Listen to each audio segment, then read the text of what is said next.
chakula tukaletwa ndani. Kuna nini? Wapishi wakatambia. Wao walikuwa pale pale wapishi. Wakasema bwana wewe, Twala na Idris Majura wamekimbia.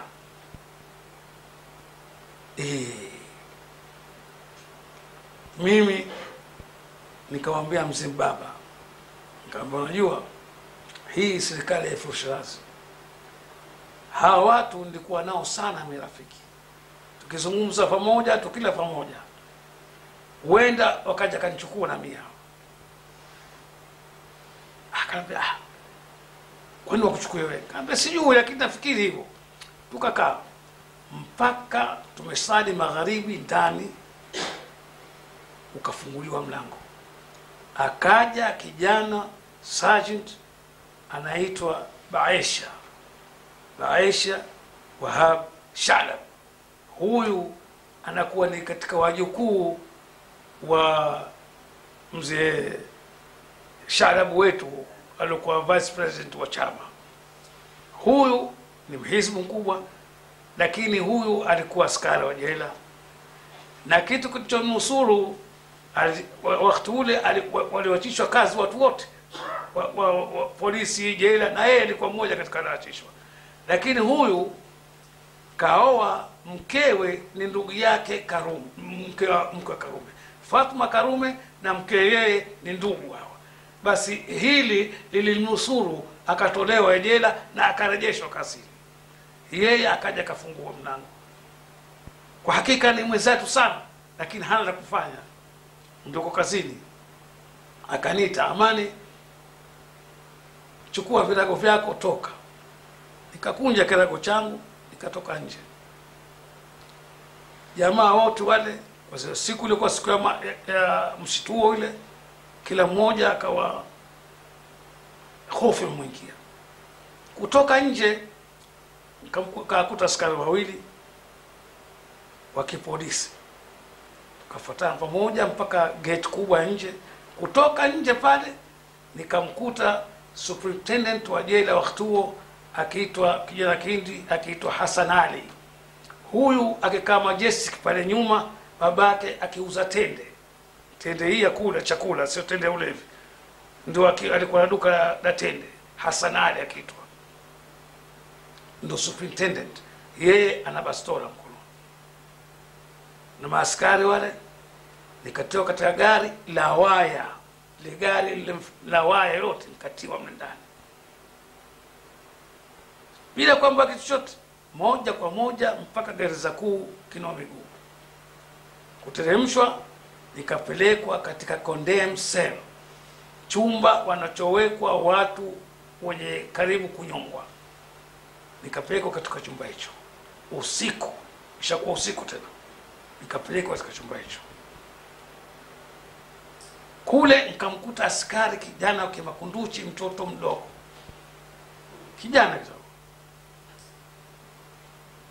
Akasikika sana, akanambia watu hawa madhali kule, yeye na mie tu, maskari wote wako mbali kidogo ndani ile jela, lakini masafa na shoto. Ufungue milango mitatu kwanza ndio ufike huko kwenye condemned cell. Mlango wa mbele huko, mlango kati, wengine ndio ufike hapo.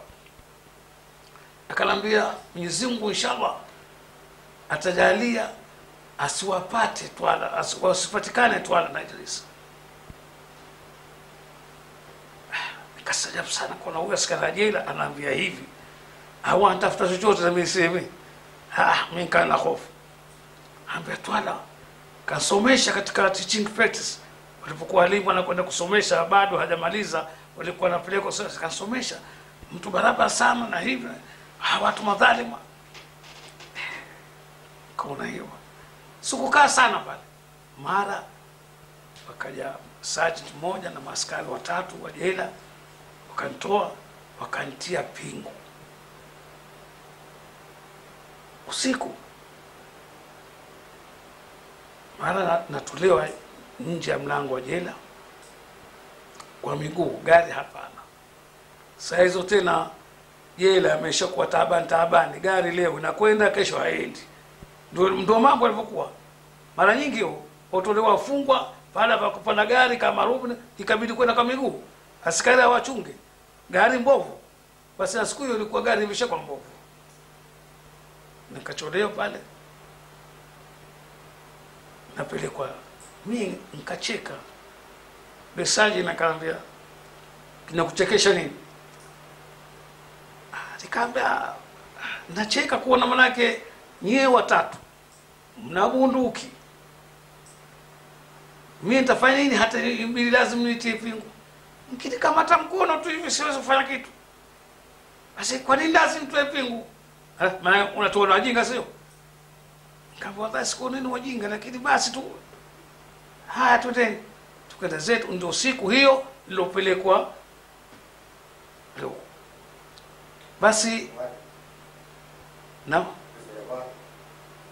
hiyo na hadithia ya habari ya Twala kukimbia, nikatolewa jela ile ya kule Langoni, nikaletwa nikapeleka tena kwa Mandela.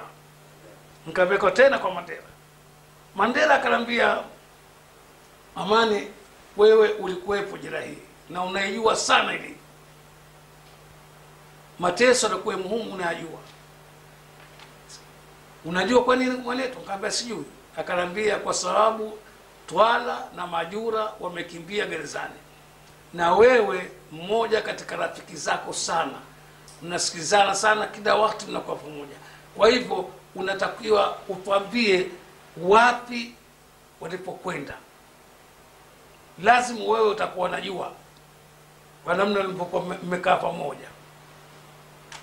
Nikamwambia sikiza Mandela, wewe unanijua mimi uzuri, na unanijua mimi nilikuwa Hizbu, na unajua Twala na Majura wote Efshirazi.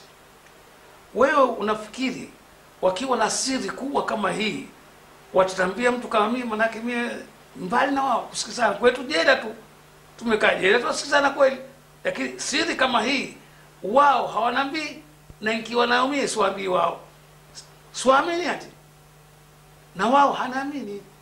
Wao wataweza kuambia Mdungi, Jahaubwa ni wenzao wao, au ingekuwa ndio tunaipanga. Wewe unafikiri mimi ninapenda kukaa gerezani? Ikiwa njia kuweza kuondoka gerezani na mingi kwa pamoja nao, kwa nini waachie wao waondoke, mimi nibakie humu ndani? Kwa nini naipenda jela mimi? Kwa sipendi, haiwezi kuwa hivyo.